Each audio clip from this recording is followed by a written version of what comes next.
tentera Israel, dia dah pun masuk ke bahagian Gaza City tu.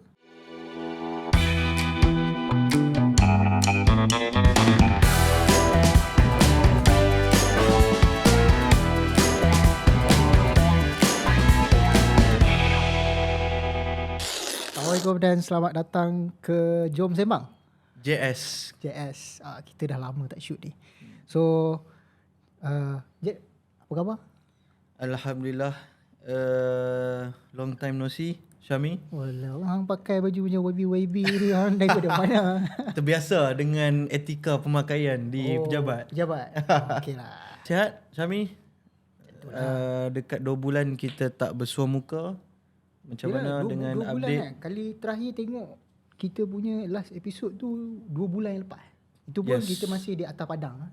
Tapi tiba-tiba kita buat kemunculan dekat dalam studio. Kita berevolusi kali ni. Kita berevolusi daripada padang studio.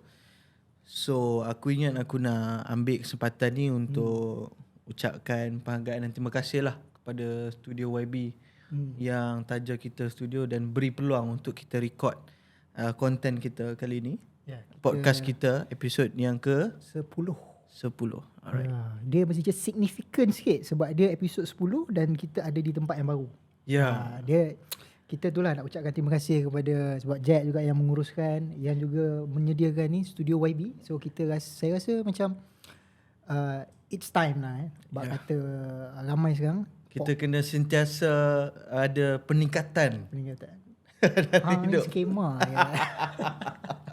Tapi tak apalah. Kita kata setiap masa tu kita kena maju satu langkah demi satu langkah kan. So alhamdulillah kita ada studio dan kita akan cuba konsisten untuk dalam bulan ni, bulan depan untuk episod yang kita akan release. So YouTube kita akan ada, Spotify kita akan ada, dan kita juga macam biasa platform yang paling hangat kita TikTok yang selalu kena bantai. Hang selalu kena bantai, saya tak kena bantai. Saya okey je, dia orang backup saya. Tak, kita cuma cakap benda yang reality. Itu je. Dia tak dapat menerima reality tu. Sebab tu dia rasa sakit tu. Tapi tak apalah. Tapi Cuma kenapa kita ambil masa yang terlalu lama untuk kita lupa nak cakap. Ya betul. Ya kan? Untuk kita keluarkan episod yang baru. Betul. Kali ni. Kita seperti yang kawan-kawan penonton tahu, kita sebenarnya kita dah habis tadi. Cuma belum officially convo. Kita officially kita akan convo pada hujung bulan 11 ni lah. 29. So kita akan convo. Dan tapi kita dah bekerja. Kami masing-masing dah ada kerja. Dan komitmen kerja tu kan, saya biasa je lah kerja biasa. Tapi yang ni bos ni. Yang ni bos.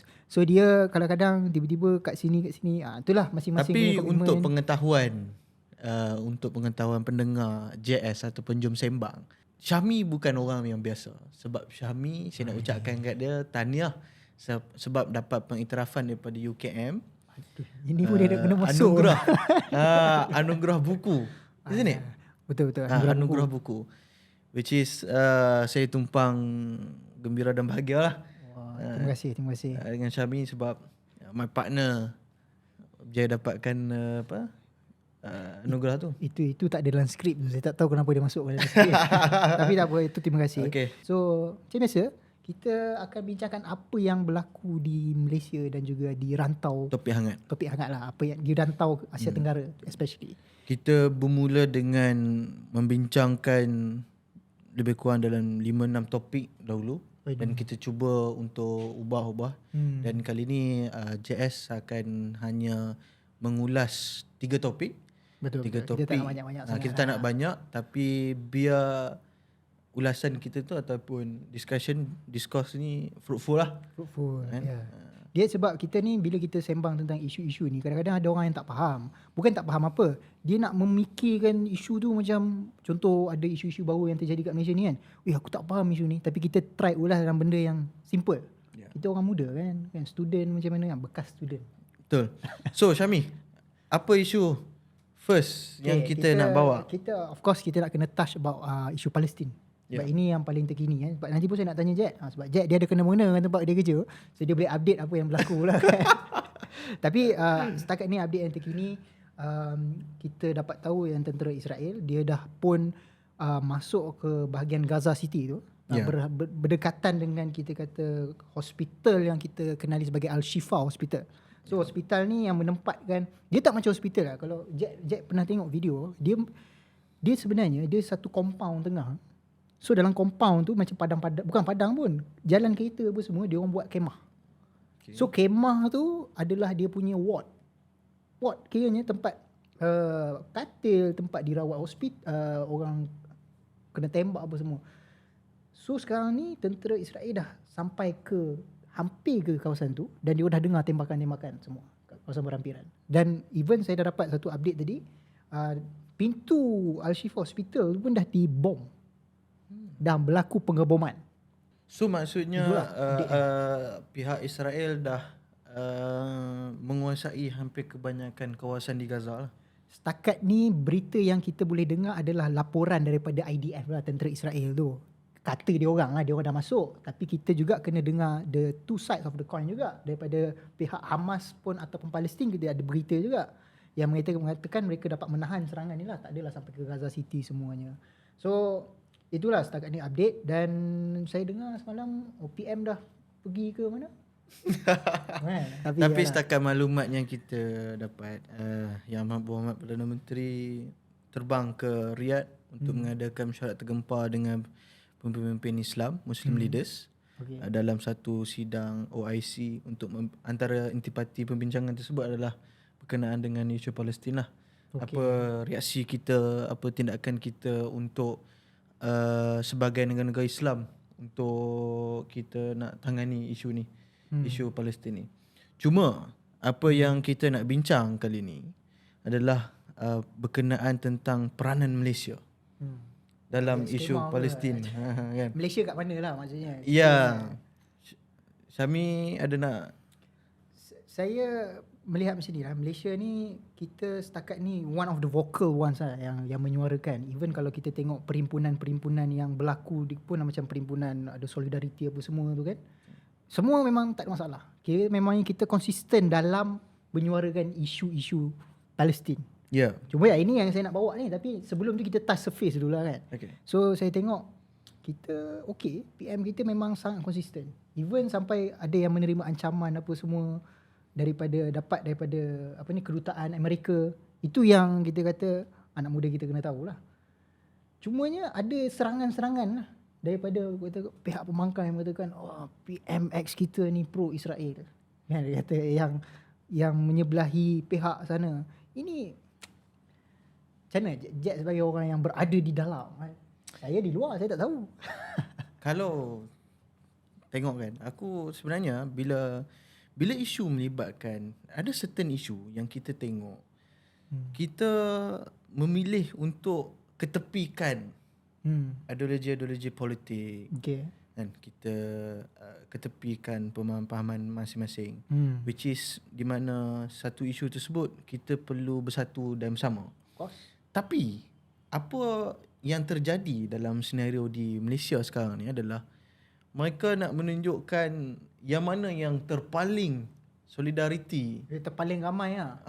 Terpaling solidariti dengan isu Palestin. Mana yang terpaling nombor satu, mana yang terpaling boleh cakap Arab ke apa. Betul. So kejap lagi yang ini buat, kejap ini, dan sehingga kan bila mana berlakunya satu perselisihan dan pertindihan ni membuatkan ada tindakan-tindakan yang bagi aku kurang enak untuk kita tengok. Sebab sebagai contoh isu yang dibawa di sidang parlimen baru-baru ni yang meletakkan gambar bendera Israel di belakang gambar PM. Sedangkan PM kita dah nyatakan pendirian kerajaan Malaysia yang mewakili Malaysia di peringkat antarabangsa bahawa kita tidak akan memutuskan hubungan kita dengan Hamas. Kita akan membela dan mengangkat isu Palestin sehingga boleh mencapai kemerdekaan. Betul? Kenapa di peringkat domestik sehingga berlaku benda yang macam tu? Bagi aku benda ni dah menyimpang daripada tujuan asal untuk kita nak memperjuangkan isu ni. Sebab bukan kita nak tunjuk siapa yang paling solidariti dengan Palestin. Isunya adalah untuk kita nak menyebarkan awareness terhadap orang ramai, terutamanya untuk orang bukan Islam, untuk orang yang zero knowledge about Palestin punya isu. Betul. Bahawa berlakunya penjajahan di era ni. So bila jadi macam ni, bagi aku sepatutnya kita senada seia, kan, perbankan dan kerajaan sekali. Dan waktu kalau boleh diputar semula masa, waktu himpunan di Axiata tu, sepatutnya kerajaan perbankan duduk sekali. Oh, sangat setuju. Kan? Duduk sekali, nyatakan pendirian masing-masing. Barulah menunjukkan kekuatan kita sebagai rakyat Malaysia. Kan? Tetapi itulah. Macam mana Syamil? So sebelum Jet bagi ceramah politik kan, saya masuk kan dia bagi ceramah politik dah jadi podcast. Aku terbawa-bawa. Sorry. Aku kata ni lah jadi ceramah politik ni. Okey, tak apa macam ni. Hakikat dia dah tahu bahawa PMX kita memang menyokong Palestin menyatakan pendirian lagi untuk menyokong Hamas. Lepas tu bukan tu je, terima ancaman. Itu confirm daripada, bukan ancaman lah, kita kata dia ancaman dan juga warning daripada banyak kedutaan. Tapi bila dia berita semua dah nyatakan, kita tengok ada satu isu. Jap tahu ada satu di Amerika, dia di dalam dewan dia dah cuba untuk meluluskan, kita kata, satu sanction. Sanction ni sekatan ekonomi kepada mana-mana negara yang cuba untuk menyatakan pendirian sokong Hamas. So dia akan sanction negara tu. So mungkin kita akan jadi macam Iran lah, lepas ni kita tak ada ekonomi betul. Bila kenyataan tu keluar, tapi walaupun belum lulus lagi dalam dewan dia orang, tapi PMX kita kata kita takkan berganjak dari pendirian kita. Masih lagi menyatakan Hamas. Double down. Double down. Saya kata benda tu pun kalau dia tak nampak beza kita PMX kita ni pro Palestin, pro Hamas, saya pun tak tahulah. Itu yang jadi macam Dr. Mastura punya kes tu. Itu kita akan bincangkan selepas ni. Cumanya saya nak kata macam ni lah. Bab isu Palestin ni, kita kena mendidik anak muda kita. Dia bukan saja kita kata berkenaan dengan pro Palestin ke, pro Israel ke. Tapi dia isu tu sebenarnya yang bermain dalam anak-anak muda kita. Kita tengok walaupun kita kena berbangga, kita kata himpunan solidariti kita ni memfokuskan kepada Palestin, memfokuskan kepada perjuangan pembebasan negara Palestin, Gaza dan sebagainya. Tapi dia ada sebenarnya, ini insight sikit lah insight sikit. Sebab tadi saya ada nak cakap satu benda tadi, tapi macam saya kena cakap dululah. Kebanyakan negara-negara yang membuat himpunan solidariti ni, kita tengok kelompok-kelompok ni mereka pro Palestin, tapi mereka juga boleh menjadi pro Israel. Tapi mereka saya ubah. Mereka pro Palestin tapi anti Hamas. Ada yang pro Palestin, ada yang pro Hamas. Jadi kalau Jack tengok dekat media barat, apa yang diorang cuba nak mainkan adalah sekarang ni adalah Israel versus Hamas. Bukan Israel versus Palestin. Sebab diorang tahu kalau diorang buat Israel lawan Palestin, tapi media kita memang very clear cut. Kita kata ini adalah Israel sedang membedil, membunuh rakyat Palestin. Tapi sekarang ni diorang nak highlight kan, yang kita nak lawan ni Hamas. So dia orang nak kata kita tak salah sebenarnya. Yang salah tu siapa? Hamas. Dan idea inilah sebenarnya sekarang ni ada yang sedang bermain dekat dalam kita punya anak muda. Ada yang tidak faham perjuangan sebenar negara Palestin tu adalah untuk kita bebaskan secara penuh. Tak kira waimah daripada mana. Tadi pun kita berbual panjang dalam kereta kan Jad, macam mana sejarah Hamas tu boleh ada apa semua. Mereka tidak bermula sebagai satu parti politik. Dia bermula sebagai satu parti politik lah. Dia bukan kumpulan militan. So dia bermula sebagai satu parti politik yang nak membebaskan negara Palestin. Dan keputusan untuk mengangkat senjata tu macam Jack kata apa? Last minute lah. Last resort. Kan? So tetapi sekarang ni apa yang Barat dan juga Israel cuba nak bawa kepada generasi muda adalah mereka nak membutakan sejarah tentang kenapa sebenarnya wujudnya Hamas tu. Jadi mereka nak kata kita sekarang ni sedang melawan Hamas. Hamas ini adalah pengganas. Jadi kita kena lawan. Kita kena lawan tapi tanpa mereka dia kena padamkan sejarah Hamas tu macam mana. Ini yang bahaya. Kalau kita faham ini perjuangan kemanusiaan, tapi yang pertama adalah perjuangan keagamaan. Tapi sekarang ada yang melihat this is perjuangan perjuangan kemanusiaan saja. Tapi inilah saya kata subtle message yang sebenarnya Israel sedang bermain dan kita tak sedar. Ini bukan teori konspirasi ya. Okay, aku nak kembangkan sedikit, which is untuk kita melihat permasalahan utama yang wujud daripada hujahan daripada Syami tadi adalah di mana kau ni Israel cuba nak memainkan naratif untuk mengganggu kita punya ideologi. Yes. Ya, betul. Exactly. So, apakah yang kita sepatut buat kan? Kita sepatut buat untuk kita ada satu counter untuk naratif tersebut. Bagi aku, kita perlu tingkatkan literasi ilmu tentang literasi tu apa? Kita panggil kesedaran lah. Ya, kesedaran. Sorry lah, ayat Jack ni dia tinggi sangat. Dia dah kerja kat dalam tu. Sorry, selalu baca ni. Okay, tingkatkan kesedaran dalam rakyat Malaysia tentang Hamas. Apa itu Hamas? Apa perjuangan Hamas tu? Ya, sebab waktu Brigade Al-Qassam yang memulakan serangan yang Taufan apa nama? Taufan Al-Aqsa. Taufan Al-Aqsa tu.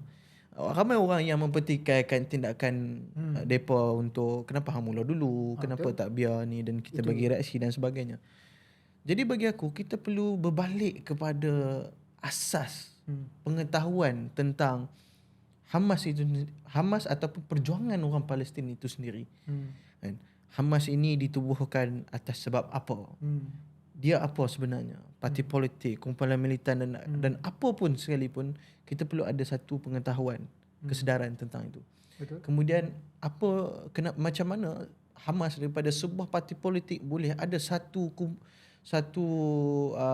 sayap ketenteraan, Brigade Al-Qassam dan sebagainya boleh mengangkat senjata, dan kemudian perjuangan Palestin ini bukan sekadar Hamas. Kita ada West Bank di Fatah sendiri. Betul. Jadi bagi aku untuk kita melihat perkara ini, untuk kita tidak termakan dengan naratif yang dimainkan oleh Israel, kita perlu faham secara menyeluruh tentang politik, isu sosial, perjuangan orang Palestin di situ. Dan politik lapangan di situ pun kita perlu faham. Politik di peringkat Fatah macam mana?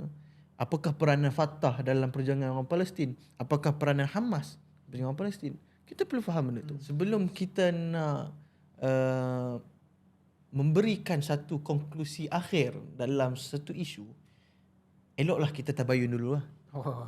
Dia dah kata tabayun. First jargon of the day. Sorry, first jargon of the day. Tabayun dulu. Okay. So saya setuju dengan Jack. Sebab sekarang ni hakikatnya bila kita tengok buat perhimpunan sana sini, lepas tu nak tunjuk siapa yang terpaling ramai, siapa yang terpaling takbir, siapa yang terpaling tu. Saya ingat aja isu yang Palestin ni dia tak pernah lupa, tak pernah hapus dalam fikiran saya. Sebab kenapa? Saya bila kata ada isu Palestin perjuangan ke apa, saya kata semua parti politik akan bersatu. Ini zaman kecil dulu saya lah. Tapi sekarang ni saya rasa pelik. Apa pasal isu ni menyebabkan ada buat perhimpunan asing Berpecah. Lepas tu dia berpecah tu, okey tak apalah kau buat asing, banyak NGO. Tapi masalahnya ni dia duk salahkan penganjur ini, ni tak boleh bawa ni lah, tak boleh bawa ni. Of course penganjuran tu akan ada banyak restriction apa semua. Tetapi kita kena ni lah, kita kena hormat. Sebab masing-masing janganlah gunakan itu sebagai nak membedil politik. Daripada hang bedil tu baik hang pergi bedil. Dia lebih banyak pertelingkahan politik domestik di Malaysia berbanding nak memperjuangkan isu Palestin itu sendiri. Jadi saya rasa kita akan mungkin kupas berkenaan isu politik Palestin ni ada satu episod khas nantilah kita try buat lah. Jadi kita touch on surface dulu. Okay, kita nak pergi ke segmen seterusnya sebab yalah Jack kata tentang kesedaran tadi kan, kesedaran keilmuan ni kan. Ini yang isu kesedaran, tak ada kesedaran ilmuan ni yang jadi isu ni. Alright. Saya rasa Kita rehat dulu. Ya.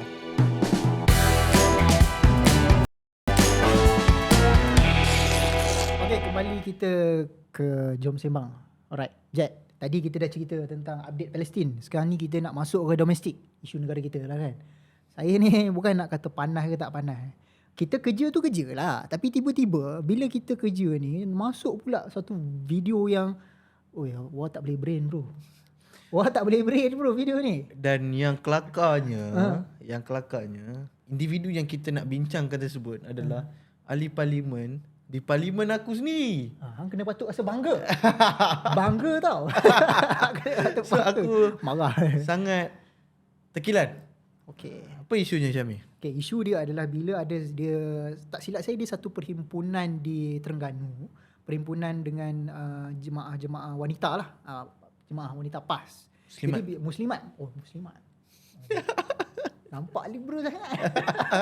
Jadi bila dia berhimpun tu, dia bagilah satu ceramah. So ceramah dia tu ada satu talking point dia tu, dia cerita tentang kaitan di antara Lim Guan Eng, Lim Kuan Yew, bukan Lee Kuan Yew Lim Kuan Yew, dengar tu cikgu. Okay, Lim Kuan Yew dengan Chin Peng. Dia kata tiga-tiga ni sepupu. Kena jadi macam cikgu sikit baru tu. So bila saya dengar, first of all, dia dah cakap Lim Kuan Yew tu dah salah. Lim Kuan Yew apa? Dia Lee Kuan Yew. Dia ada keberanian untuk cakap berkenaan isu komunis ni. Maksudnya market kita, market politik Malaysia ni, masih lagi ada yang berminat tentang benda ni je. Oh okey lah, undi 18 ada kata kita dah sampai satu tahap kematangan. Kerajaan kita, Perdana Menteri berapa kali tukar? 4-5 kali lah. 4 kali tukar. Lepas tu rakyat kita dah matang lah. Matang macam mana je? Isu tentang komunis ni pun masih lagi boleh dijaja dan ada orang beli. Betul tak? Dia takkan jual kalau tak ada demand. Jadi pandangan Jet macam mana? Aku ada beberapa perspektif yang aku tengok. Teori konspirasi ni. Konspirasi hanya untuk walaupun je. Oh.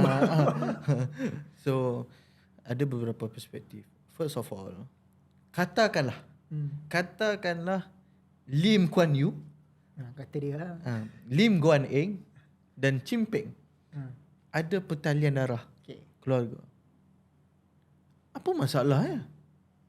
Kalau masing-masing memegang ideologi yang berlainan, masalah ke? Tak ada masalah bagi aku. Betul juga. Faham tak? Faham tak? Okay, faham. I got a point. Kau faham tak maksud aku? Maksudnya, kalau lah contoh, aku ada anak. Aku ada anak 2 orang. Seorang pegang komunis, seorang pegang liberal, tiga lah, seorang lagi socialism. Dan aku apa dia? Sekular lah. Tak kisahlah kan. Tak ada masalah. Dia pun boleh jadi apa pun dia pun nak. Faham tak? So, itu bagi aku no issue. Hang nak cakap apa sebenarnya? Hang nak cakap apa kalau dia ada pertalian darah? Tapi kita semua tahu yang benda tu tak dapat dibuktikan pun. Sebab kita minta dia ulas, dia tak ulas. Kita minta dia tunjuk bukti, dia tak tunjuk bukti 48 jam. Tak, dia angkat tangan dalam parlimen macam tu. Bila bercakap dia angkat tangan. Tu je. So 48 jam dia tak tunjuk bukti. Kalau dia betul dia di pihak, dia rasa dia berada di pihak yang betul, she will double down. Isn't it? Betul. So itu dari sudut kekeluargaan, dari sudut ideologi.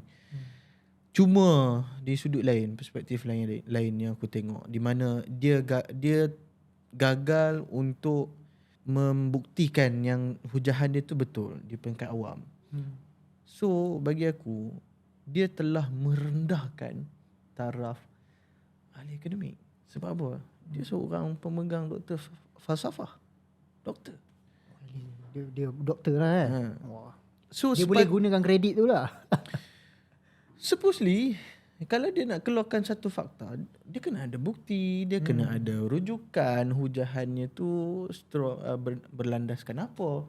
Tapi tak, dia lebih ke arah untuk menunjukkan macam teori konspirasi, libatkan oleh kerana nama keluarga sama, tapi tak sama pun sebenarnya. Tapi orang percaya je. Macam mana? Itu soalan saya. Orang percaya. Maknanya itu masalah daripada didikan daripada parti itu sendiri. Dia mendidik parti ahli dia untuk sami'na wa ata'na. Untuk dengar dan taat. So itu masalah dengan parti itu sendiri. So aku sebenarnya terkilan sebab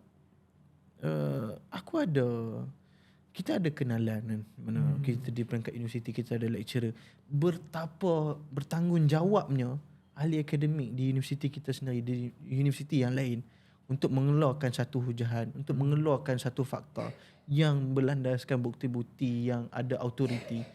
Dia sewenang-wenangnya buat macam tu. Bagi aku teruk lah. Saya rasa saya nak menjawab sendiri soalan saya. Tapi ini yang saya dengar lah. Saya dengar daripada Prof. Khairuddin Al-Junaid. Saya dengar ceramah dia baru ni, bukan ceramah pun, dia ada pesta buku dekat UIA.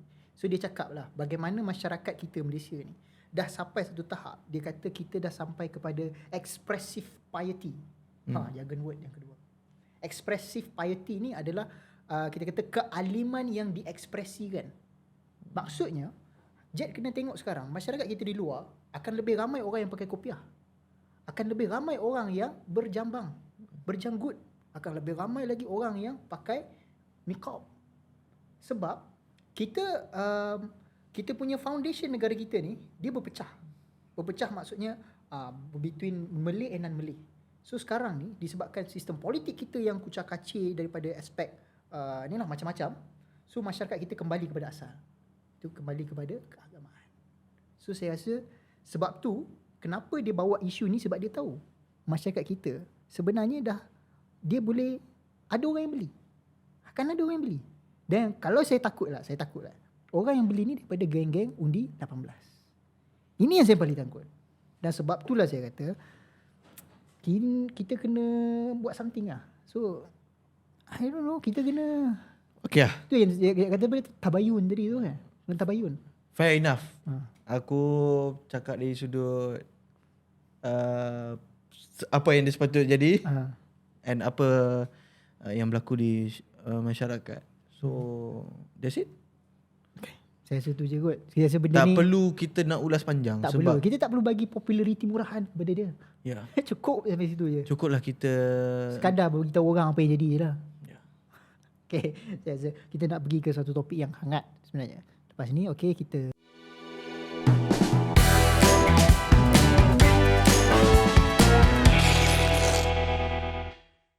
segmen yang terakhir untuk Jom Sembang episod kali ni, yang mana kita akan bincangkan satu topik yang bagi aku agak panas dan hit. Minggu ni 3 hari ni sangat hit.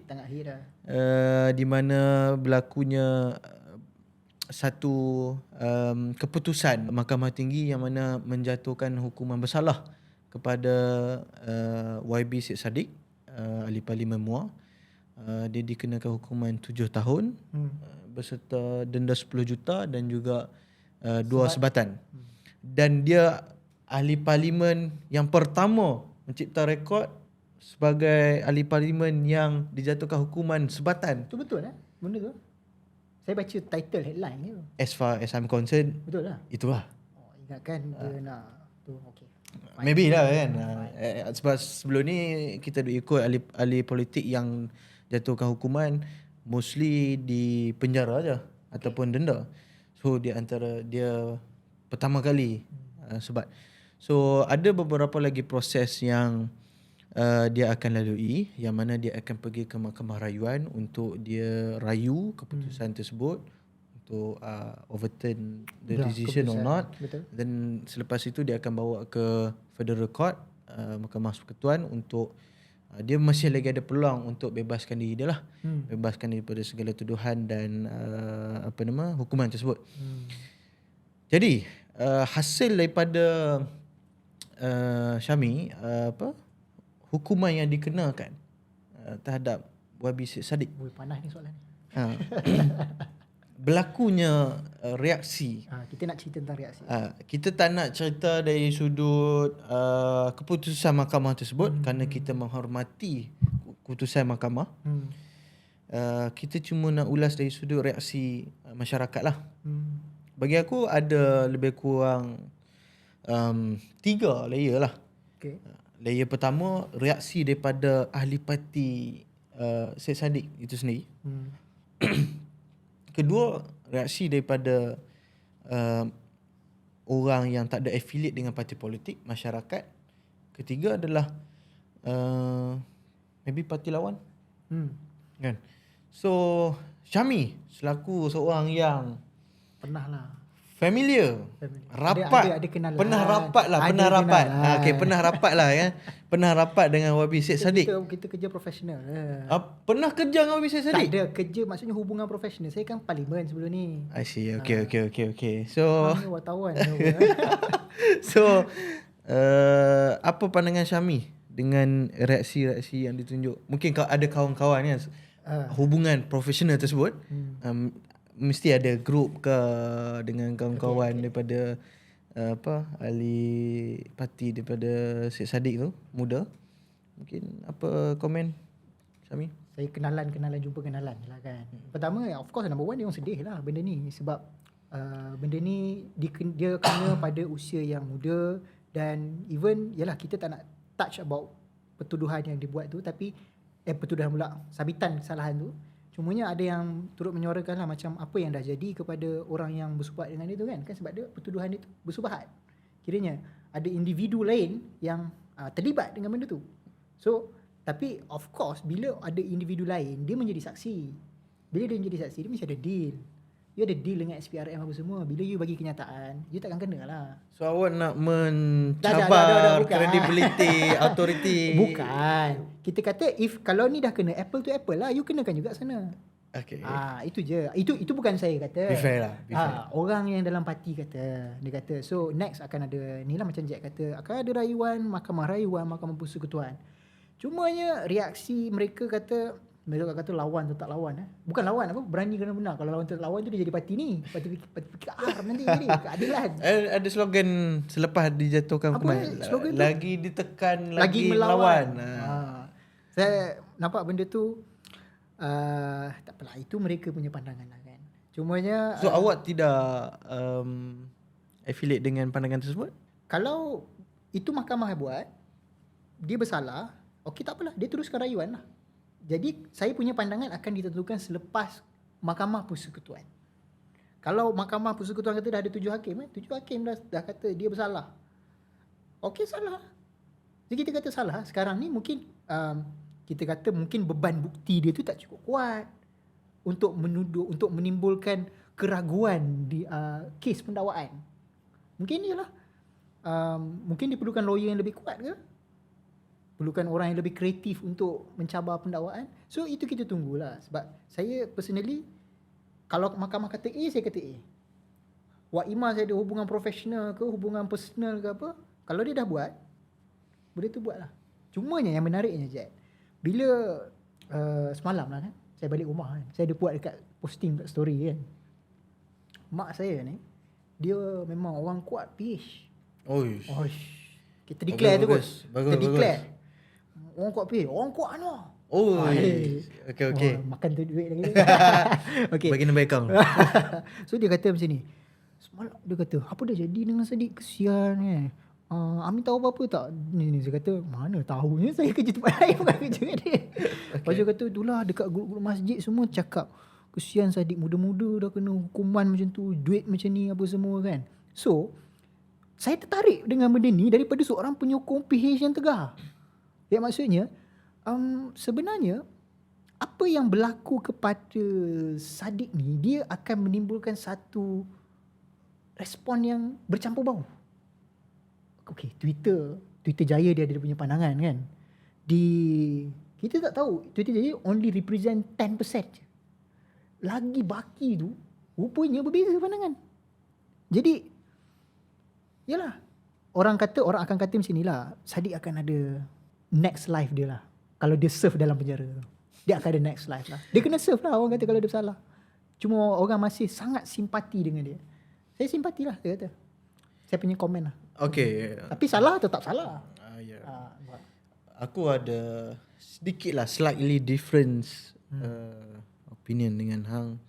Yang mana bagi aku, pandangan aku adalah kita memang sedih lah sebab satu dia ahli politik yang muda lagi. Muda. Betul. Muda dah kena jatuh hukuman yang macam tu. Kan. So tapi at the same time bagi aku itu adalah merupakan satu pengajaran kepada dia. Kerana kalaulah mahkamah boleh menjatuhkan hukuman, maknanya pendakwaan itu lebih valid, buktinya lebih kukuh dan sebagainya yang membuktikan bahawa dia bersalah. Boleh apa kita kata, bagi aku bila aku tengok macam okay, powers corrupt. Absolute power corrupt. Absolutely. Power corrupt. So boleh membuatkan seorang ahli politik yang muda, yang idealis yang macam tu boleh berbuat tindakan yang macam tu. Mengambil aku tak ingat kronologi dia. Tapi mudah ceritanya begini, dia ambil duit parti duit pemuda kan? Duit armada. Yes, duit armada masuk ke akaun personal dan sebagainya yang melanggar kita punya peraturan. Betul. So aku assume dia tak corrupt lah. Maybe dia nak dividen apa semua. Niat tu dia sendiri yang tahu dia naif. Okay. Saya clear cut saya kata. He's a good brilliant politician. He's a good brilliant leaders. Okay. But he's a very naive politician. Right. Sebab dia muda. Dia kata jangan pertikaikan kuasa anak muda sebab anak muda ni ada semangat apa semua. Tapi you have to admit that you are naive. Kalau benda macam tu pun you tak dapat elak. Bila you lah dah ada jawatan waktu tu kan, Menteri Belia dan Sukan, bila you dah ada ketua armada, you akan jadi rambang mata. Jujur. Naif atau bodoh? Saya kata naif. Okay. Saya kata naif. Okay. Dia boleh banyak belajar lagi. Okay. Boleh banyak belajar lagi. Saya tak mengatakan saya bijak politik. Tetapi saya melihat bahawa sekarang ni dia termakan dengan kata-kata dia tu lah. Yang mengatakan anak muda boleh segala. Bukan kita nak mematikan kuasa anak muda ni, nak memberdaya. Bukan. Tapi kadang-kadang kita tak boleh berada pada situasi yang betul pada setiap masa. Kadang-kadang kau akan macam kena akui kau buat salah. Kalau kau kata kau betul setiap masa, akhirnya kau salah. Game over kata. Itulah bagi aku ni memang satu big lesson. Big lesson, yes, true. Untuk pemimpin yang muda macam kita, untuk kita jangan mudah makan. Dengar tu. Dengan powers. Dengar tu. Yeah, not me. Tak adalah pesanan kepada diri kita juga. Kepada anda lah. Saya bukan jadi ahli politik. Okay. So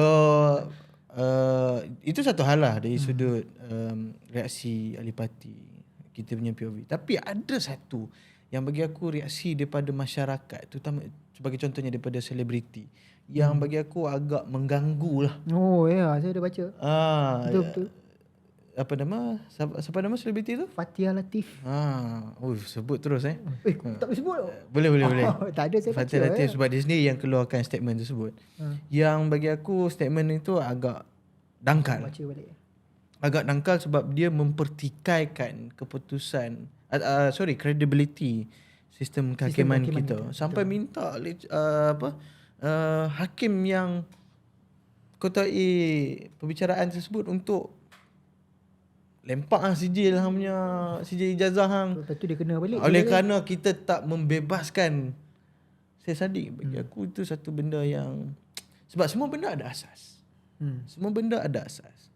Jadi kenapa Syed Saddiq bersalah, mahkamah menjatuhkan hukuman bersalah, itu semua ada asasnya. Betul.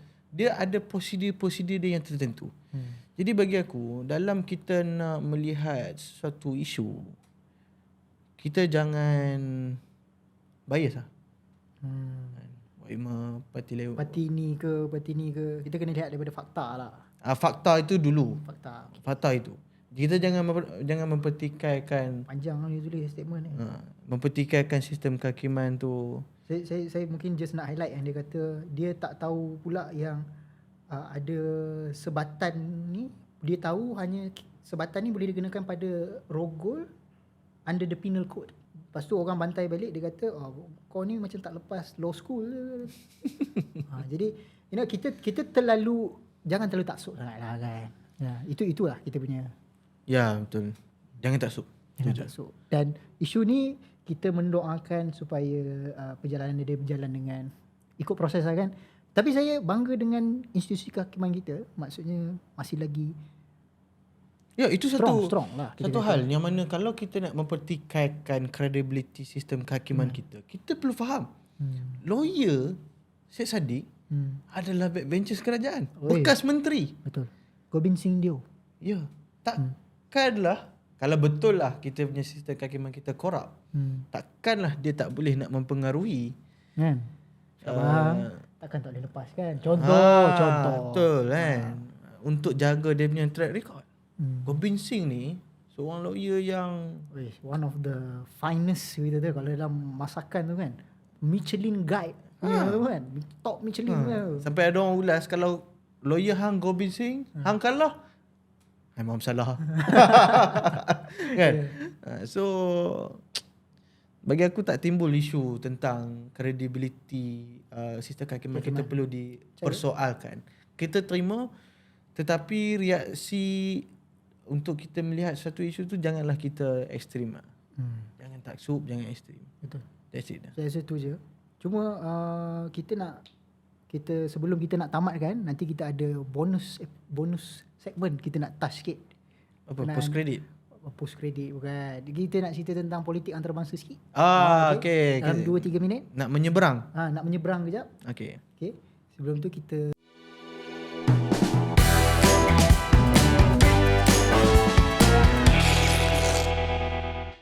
episod yang ke-10 dan kita di segmen yang bonus. Kita nak cerita tentang politik antarabangsa sikit. Ini kita nak touch sikit sebab ni lah jiran kita Indonesia. Dia nak pilpres kan? Pilpres. Dia nak pilpres dengan pemilu. Tak lama lah, lagi 2 bulan. Dia akan nyoblos ni mengundi. Nyoblos ni dia akan mengundi pada 14 Februari, Valentine's Day. Valentine's Day. Tapi ada isu yang paling hangat saya kata. Dia apabila anak kepada Presiden Jokowi. Anak ni, bayangkan je ada anak. Jokowi ada anak nama dia Gibran. Gibran ni sekarang ni dah jadi calon wakil presiden.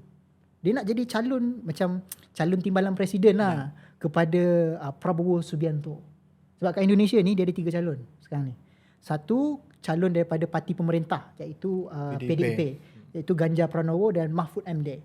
Yang kedua adalah calon yang paling favourite lah setakat ni, Prabowo Subianto. Tapi yang calon wakil dia ni anak Jokowi, Gibran Rakabuming Raka, Vice President lah calon. Yang ketiga adalah daripada Koalisi Perubahan. Ini yang Anies Baswedan. Ni antara menarik sebab sebelum ni Pilpres hanya ada 2 calon je.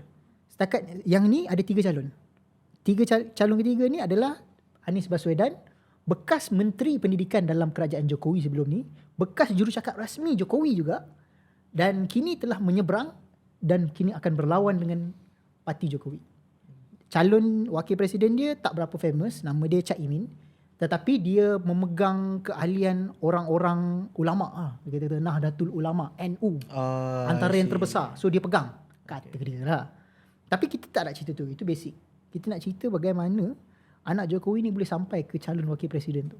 Sebab ada isu baru-baru ini mengatakan kenapa anak Jokowi ni boleh jadi calon wakil presiden ni. Sebab di perlembagaan Indonesia, minimum untuk jadi calon wakil presiden ataupun calon presiden umur kena 40 tahun.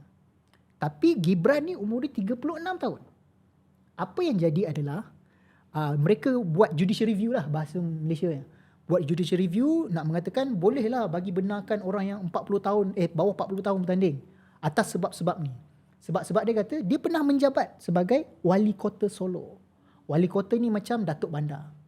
Kenapa Solo? Sebab Solo ni dulu tempat Jokowi. Nama tempat bukannya bukan Solo tu. Takut orang clear. Solo ni kota Solo lah. Bandar Solo. So dia menjadi Datuk Bandar. Kenapa? Sebab dulu itu tempat Jokowi mulakan dia punya karier politik. So dia anak dia pula sekarang. So dia dah jadi 3 tahun dah. Jadi disebabkan asas ni mengatakan Gibran ni boleh jadilah. So dia kemukakan alasan tu. Jadi akhirnya mahkamah kata dia tengok review-review yang menjadi masalahnya dalam mahkamah ni ada ketua MK. MK ni adalah Mahkamah Konstitusi. Ketua kepada ni macam ketua hakim adalah pakcik kepada Gibran ni. Ataupun besan lah. Bukan besan. Jokowi punya Adik. isteri dia punya adik. Adik ipar. Adik ipar. Adik ipar atau abang ipar kepada Jokowi. Iaitu pakcik lah kepada Gibran. Dan dia dikritik kerana dia tidak mahu menyisihkan diri dia daripada membuat keputusan tu. Jadi orang kata ini konflik of interest apa semua. NGO semua bantai lah. Akhirnya pada pembuat keputusan, hari buat keputusan, betul dia orang kata. Dia bersetujulah. Dia kata boleh. Gibran ni boleh jadi calon wakil presiden. Sebab kenapa? Dia pernah menjadi wali kota Datuk Bandar. Sekarang ni akhirnya itulah.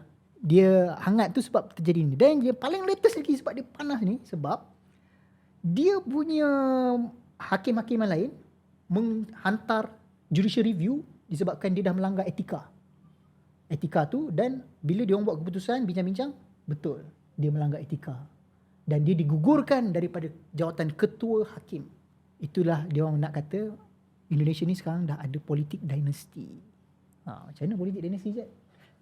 Saya tak boleh ulah lanjut. saya tak ada masalah dengan politik dinasti. It's good. Kalau ada merit, go on. Tapi apa yang jadi Indonesia ni, dia dah memanipulasi undang-undang tu, is something wrong. Itulah pandangan saya. Okay, menarik. Aku rasa isu itu perlu dibincangkan dengan lebih lanjut. Maybe next episode? Boleh, kita boleh ada satu episod saja je nak masuk klip episod ni kan. Okay, kita bonus. Nama pun bonus so kita bagi teaser tu. So itu je untuk episod Jom Sembang yang ke-10. Ya, dah lama, sorry lah berkarat sikit guys. Jadi kita akan cuba untuk buang karat-karat tu. Jadi kita akan cuba konsisten. Terima kasih. Jumpa lagi di next episode iaitu Jom Sembang. Bye. Yes. Yes.